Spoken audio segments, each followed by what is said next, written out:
আসসালামু আলাইকুম। Welcome to our টোনাটুনির সংসার।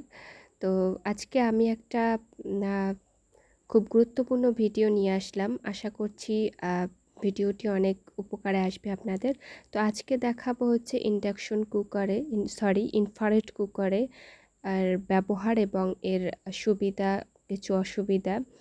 তো সবগুলোই আমি আজকে শেয়ার করব আপনাদের সাথে। তো আমি ইনফ্রারেড কুকারটা প্রায় ৩ মাস হয়েছে মানে কিনেছি আরকি। তো ব্যবহার করছি।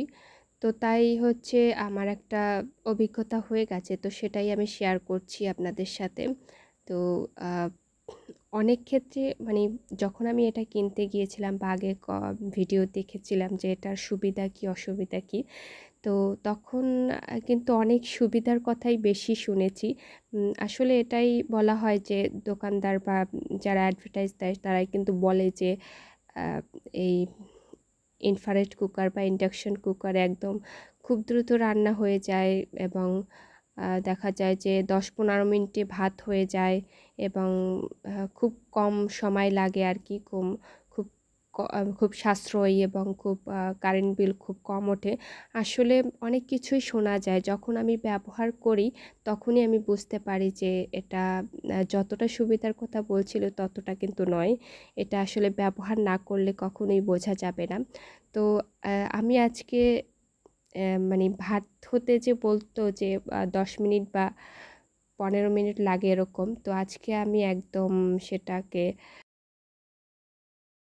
টাইম সেট করে টাইমার দিয়ে একদম আমি দেখিয়ে দেব যে কতটা সময় লাগে ভাত হতে। তো আমি এখানে এই যে ভাতটা বসিয়ে দিয়েছি এবং এখানে ফোনে হচ্ছে অ্যালার্ম দিয়ে রেখেছি। টাইমার সেট করে রেখেছি যে দেখছি যে কতটা সময় লাগে।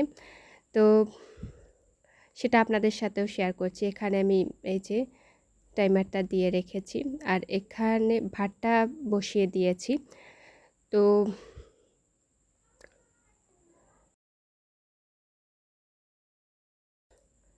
ভাতটা বসিয়ে দেওয়ার পরে এই যে ভাতটা ফুটে উঠতে সময় লেগেছে আমার এখানে আ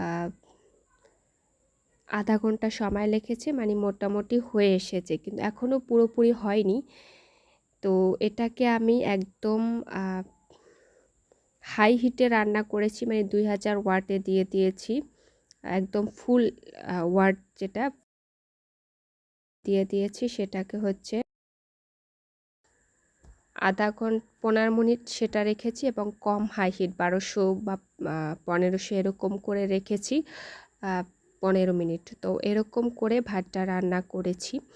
তো এতে আমার ০.৫ ঘন্টার ভিতরে দেখা যায় যে ভাতটা মোটামুটি ফুটেছে। এখন আমি বন্ধ করে তারপরে হচ্ছে ঢাকনা দিয়ে রাখবো। বাকিটা ওইভাবে ফুটে যাবে আরকি। অতটা সময় দিলে হচ্ছে এতে সাশ্রয়ের বদলে তো অনেক আ বিল উঠে যাবে। তো ভাতটা এমনিও হতে অনেকটাই সময় লাগবে। যদি প্রপারলি আমি হতে চাই একদম আ চুলা জ্বালিয়ে আরকি, তখন দেখা যাবে পৌনে ১ ঘন্টার মতো সময় লাগে। কিন্তু তাতে তো আ দেখা যায় যে অনেক কারেন্ট বিল উঠে যাবে। তো সেক্ষেত্রে আমি এটা করি যে ফুটে ওঠার পরে ঢাকনাটা বন্ধ করে ঢাকনাটা এভাবে দিয়ে প্রায় ১৫ মিনিটের মতো রেখে দিই আরকি, ওইভাবে সেদ্ধ হয়ে যায়।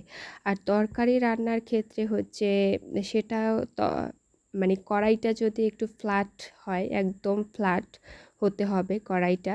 তো ফ্ল্যাট হলে এটার সাথে ঠিকমতো বসলে আরকি তখন আ একটু তাড়াতাড়ি হয় আরকি। কিন্তু আ আমার মনে হয় গ্যাসের চুলার থেকে অনেক স্লো স্লোলি হয় আরকি। অনেকটাই সময় লাগে। যতটা আমরা শুনি ততটা কিন্তু নয়। কিন্তু কিছু সুবিধা আছে যে এটার রিস্ক কম এই যা। কিন্তু হতে আসলে রান্নাবান্না একটু দেরিতে হয় আরকি। অনেকটাই সময় লাগে আমার কাছে। এর থেকে গ্যাসে অনেক দ্রুতই হয়ে যায়। আর এটার ব্যবহারের অনেক সাবধানতা অবলম্বন করতে হবে। এটার উপরে যদি তেল ছিটে যায় তখন কিন্তু একদম আ আগুন ধরে উঠবে আরকি। আর হচ্ছে যখনই এটা কোনো কিছু রান্না করবেন তখনই অবশ্যই নিচের জিনিসটা এভাবে মানে একটা তোয়ালে রাখবেন, সেটা দিয়ে একদম মুছে তারপরে ওটার উপরে দেবেন। তা না হলে কিন্তু দেখবে মানে চুলাটা তাড়াতাড়ি নষ্ট হয়ে যাবে। তো সবসময় মুছে একদম ওটা যাতে শুকনো থাকে সেইভাবে রাখার চেষ্টা করবেন সবসময়। আমি ওখানে একটা তোয়ালে রেখেছি, ওখানে আমি সব কড়াই পাতিল সবটা মুছে তারপর ওটার উপরে বসাই আর কি। তো এভাবেই করা উচিত, এইভাবেই যত্ন নেওয়া উচিত আর কি।